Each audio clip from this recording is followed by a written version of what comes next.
जय हिंद दोस्तों, मैं दिनेश आप लोगों का बहुत बहुत स्वागत करता हूं हमारे ऑनलाइन प्लेटफॉर्म पर जिसका नाम है दिनेश सर हिंदी वाली यूट्यूब चैनल। इस चैनल पर आज आप लोगों को जो प्रश्न मैं यहाँ से करा रहा हूँ, यह प्रश्न आप लोगों को किन किन एग्जामों में उपयोगी हो सकते हैं। तो जो महिला सुपरवाइजर की तैयारी कर रहे होंगे उनके लिए कामगार होगा, प्लस जो वनडे एग्ज़ाम की तैयारी कर रहे हैं जैसे SSC हो गया, रेलवे हो गया, बैंकिंग हो गया, या जो व्यापम के एग्ज़ाम हो गए उसमें बहुत कामगार होंगे। इसके अलावा PSC प्री के लिए कुछ क्वेश्चन यहाँ से आपको देखने के लिए मिलेंगे। और अगर आप लोग बड़े स्तर पर और जाते हैं तो UPSC के लिए भी होते हैं, परंतु उस स्तर तक के लिए आपको उसका एनालिसिस बहुत करना पड़ेगा। तो ये वनडे एग्जामों और PSC के लिए बहुत कामगार सिद्ध होंगे। साथ ही जो अभी वर्ग 3 के एग्ज़ाम हो रहे हैं उसमें भी यहाँ से कुछ क्वेश्चन मिल जाएंगे आपको, और जो CTET वगैरह हैं, UP TET वगैरह हैं, वहाँ सभी जगह ये क्वेश्चन काम आएंगे। तो शुरू करते हैं क्या कुछ है आज के इस खास वीडियो में।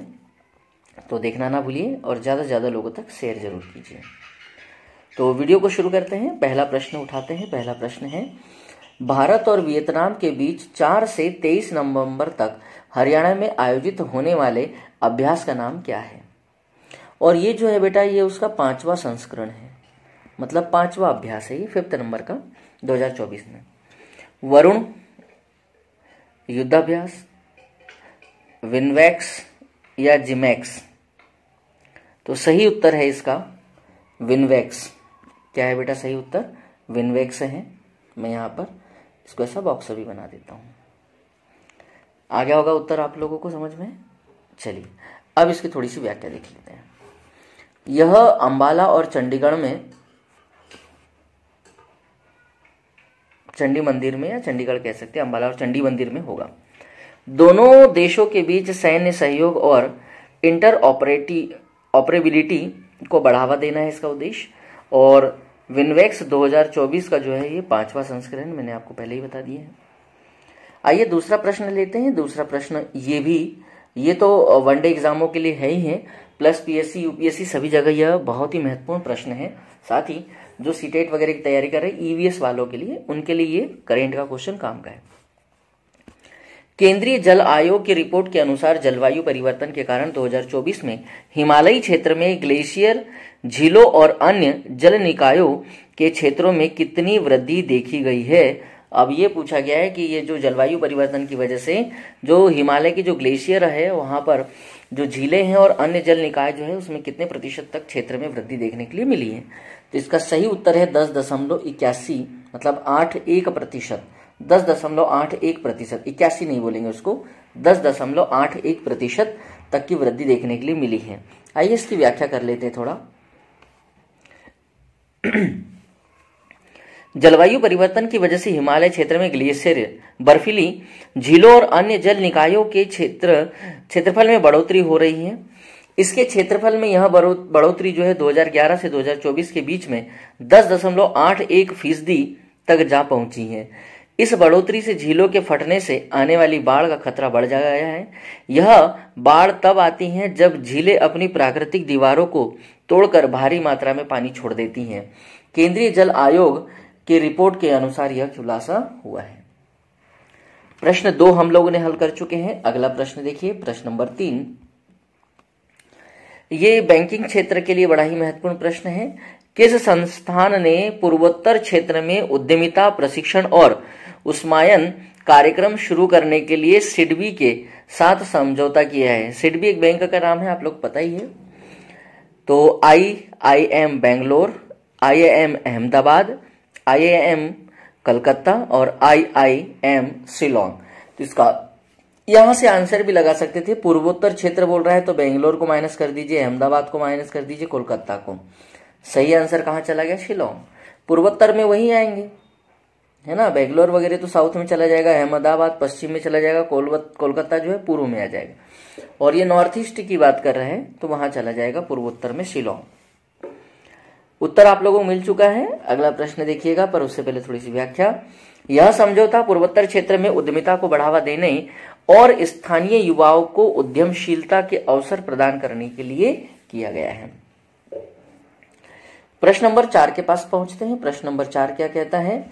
हाँ, यह प्रश्न जो है ये आप लोगों को MPPSC में थोड़ा सा काम आ जाएगा। कौन सा देश आर्थिक अपराधों से निपटने और परिसंपत्ति वसूली क्षमताओं को बढ़ावा देने के लिए ARIN-AP की संचालन समिति में शामिल हुआ है। RIN-AP कहते हैं उसको। फ्रांस, भारत, जर्मनी, UAE, संयुक्त अरब अमीरात। तो इसका सही उत्तर आप लोगों को मैं बता दे रहा हूं। 4 का सही उत्तर जो है वो है भारत।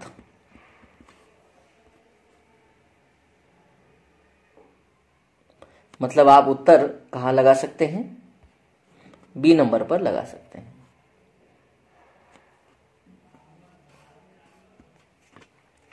ठीक है बंधु, चलो अगले प्रश्न की तरफ रुख करते हैं। और अगला प्रश्न और भी मजेदार है, बड़ा ही शानदार प्रश्न है।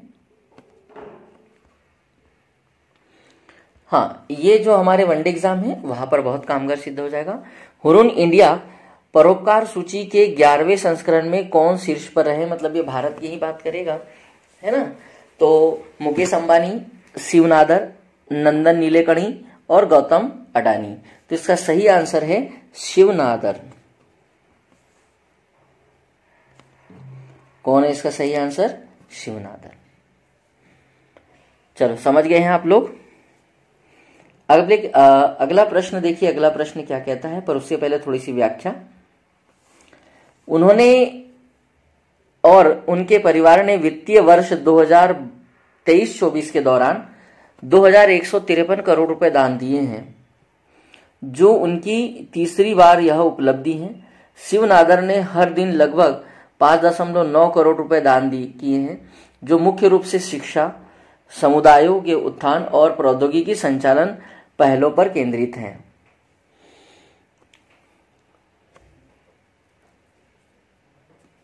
शीर्ष 3 परोपकारी कौन कौन है? पहला है शिव नादर 2153 करोड़ रुपए के साथ।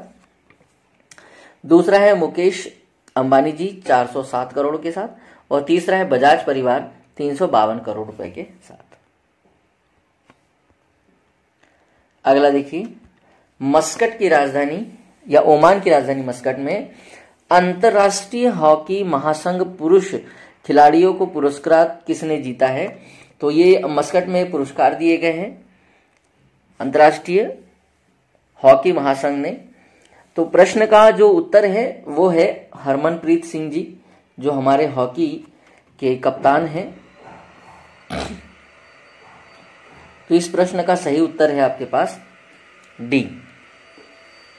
अगले प्रश्न की तरफ चलते हैं, पर उससे पहले थोड़ी सी व्याख्या देख लेते हैं। व्याख्या बहुत ही कमाल की है, क्योंकि अभी जो ओलंपिक हुआ था उसमें उपलब्धियों को लेकर भी व्याख्या है थोड़ी सी। हरमनप्रीत भारतीय टीम के एक महत्वपूर्ण हिस्सा भी थे। टोक्यो 2020 ओलंपिक खेलों में अपने 41 साल के पेरोडियम सूखे को उन्होंने तोड़ा था। उस समय इन्होंने इससे पहले 2020-21 में 2 मौके पर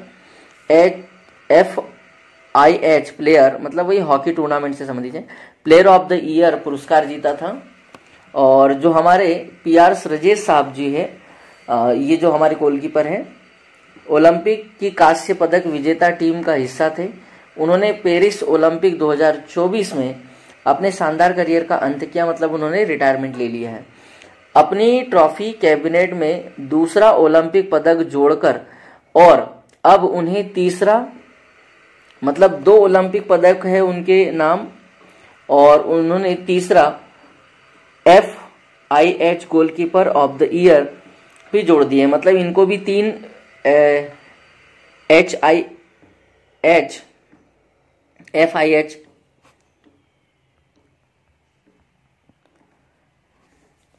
पुरस्कार जीत लिए हैं। और हमारे जो हरमनप्रीत सिंह जी हैं, हरमनप्रीत, इन्होंने भी 3 पुरस्कार जीत लिए हैं। इससे पहले श्रजेश को 2020-21 और 21-22 के लिए चुना गया था, और अभी 23-24 के लिए। चीन के ये जियाओ और भारत के PR श्रजेश ने FIH goalkeeper of the year जीते हैं। 2 लोगों ने जीते हैं, चीन के जियाओ और भारत के श्रजेश ने। FIH राइजिंग स्टार पुरस्कार जो है अर्जेंटीना के जोए डियाज और पाकिस्तान के सुफियान खान को मिला है। अगला प्रश्न देख लीजिए। प्रश्न है 7 नंबर, किस शहर ने शहरों के तहत विकास के लिए वैश्विक संघाई पुरस्कार जीता है? Agadir Morocco, Melbourne Australia, Doha Qatar और तिरुवनंतपुरम भारत। 7 का सही उत्तर हो जाएगा आपका डी।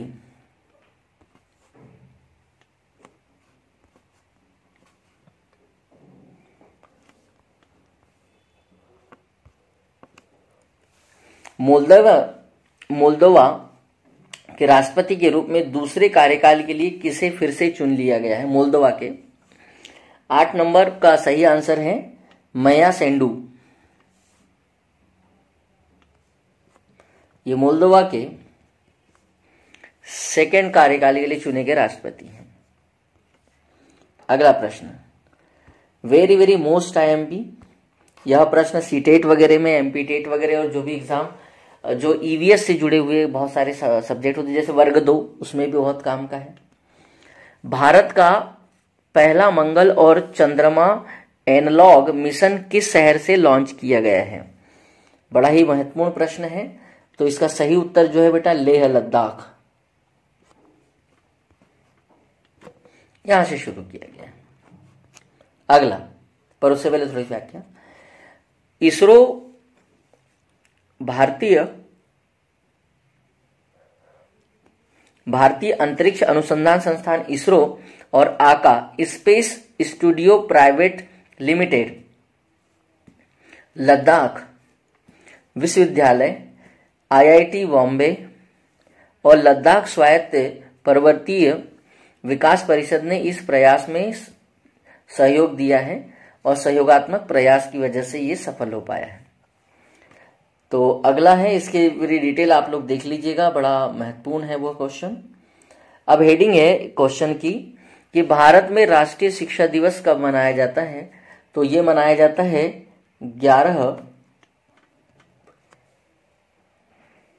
11 नवंबर के दिन मनाया जाता है। और इस दिन हमारे आजाद भारत के प्रथम राष्ट्रपति के तौर पर या शिक्षा मंत्री के तौर पर जो मौलाना अबुल कलाम आजाद जी थे, उन्हीं के जन्म दिवस को मनाया जाता है। भारत में राष्ट्रीय शिक्षा दिवस हर वर्ष 11 नवंबर को मनाया जाता है। यह दिवस भारत के पहले शिक्षा मंत्री और भारत रत्न से सम्मानित मौलाना अबुल कलाम आजाद की याद में मनाया जाता है, जिनका जन्म 11 नवंबर 1988 को हुआ था। 1888, 1900 नहीं, मुझसे गलती हो गई भाई, 1888 है ये डेट लिखी हुई है, वहां पढ़ने में गलती कर दी। यह दिवस विद्यार्थियों और शिक्षार्थियों या शिक्षकों को शिक्षा के महत्व के बारे में जागरूक करने के लिए मनाया जाता है और शिक्षा के क्षेत्र में मौलाना आजाद के योगदान को याद करने के लिए भी मनाया जाता है। अगला प्रश्न तो बड़ा ही महत्वपूर्ण है, महिला सुपरवाइजर के लिए बड़ा ही कामगार सिद्ध होगा ये, कि किस मिशन के तहत नमो ड्रोन दीदी योजना महिला स्व सहायता समूह को ड्रोन प्रदान कर रही है? मिशन शक्ति, महिला शक्ति केंद्र, सुकन्या समृद्धि योजना और दीनदयाल अंत्योदय योजना, राष्ट्रीय ग्रामीण आजीविका मिशन। तो यह जो योजना है यह काम करेगी किसके अंतर्गत? दीनदयाल अंत्योदय योजना राष्ट्रीय ग्रामीण आजीविका मिशन के तहत काम कर रही है। इसमें देखिए क्या कुछ है, बहुत सारी बातें हैं इसमें। इसकी शुरुआत जो है 28 नवंबर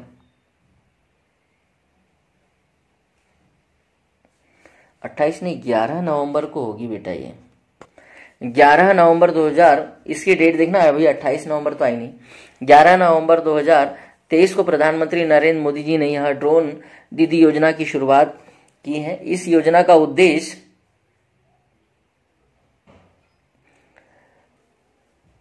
यह है कि आने वाले 4 वर्षों में 15,000 स्व सहायता समूह को ड्रोन उपलब्ध कराना है, जो कि किसानों के लिए मददगार होगा। किसानों को खेती में प्रौद्योगिकी का उपयोग करने के लिए ड्रोन उर्वरकों और कीटनाशकों के छिड़काव की दक्षता में सुधार करना है। यह ड्रोन महिला स्व सहायता समूह के लिए उपलब्ध कराया जाएगा। केंद्र सरकार इस योजना पर आने वाले 4 वर्ष में लगभग 1,261 करोड़ रुपए खर्च करेगी। केंद्रीय सूचना प्रसारण मंत्री अनुराग ठाकुर ने बताया कि ड्रोन दीदी योजना के अंतर्गत लगभग 10 से 15 गांवों का एक क्लस्टर तैयार किया जाएगा, जहां पर एक महिला पायलट ड्रोन का नियोजन किया जाएगा। इस योजना के तहत एक महिला को ड्रोन सखी चुना जाएगा, जिसे 15 दिनों का प्रशिक्षण भी दिया जाएगा। इसके साथ ही महिला पायलट को प्रति माह 15,000 रुपए का वेतन भी मिलेगा। ये तो बहुत ही अच्छी योजना है। डेट एक बार आप लोग क्रॉस चेक कर लेना अगर कुछ चूक हुई हो तो। अगला प्रश्न और अंतिम प्रश्न है कि एक्सिस बैंक लिमिटेड के एमडी और सीईओ के रूप में किसे फिर से नियुक्त कर लिया गया है। मतलब ये बैंकिंग सेक्टर के लिए बड़ा ही महत्वपूर्ण क्वेश्चन है ये। तो सही आंसर है इसका 12 का सही आंसर है